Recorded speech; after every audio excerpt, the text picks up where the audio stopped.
Bon dia! Avui volia parlar sobre una cosa que més o menys tots coneixem, però que no arribem a entendre fins a quin punt és realitat. I és que les nostres paraules, i com diem les coses, i què diem sobretot, poden tallar moltes ales, però també poden donar-les, com a punt positiu.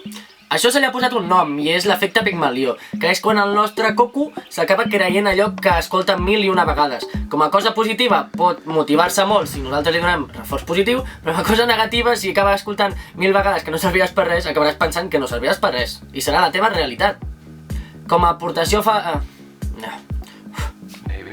Com a aportació personal, crec que és més accentuat quan hi ha certs rols d'autoritat, ja siguin família, normalment d'una edat més avançada, o amics, o professors, sobretot també. Llavors traieu-vos del cap tot prejudici, si una cosa pot ser possible ho serà, només hi heu de pensar molt fort, sortiu i conquisteu els vostres somnis, aneu a volar. Bueno, volar tampoc és possible, i potser hauríem d'escoltar les persones, contestant les coses i tal, però bueno, que sou vosaltres mateixos i que les persones no marquin la vostra realitat.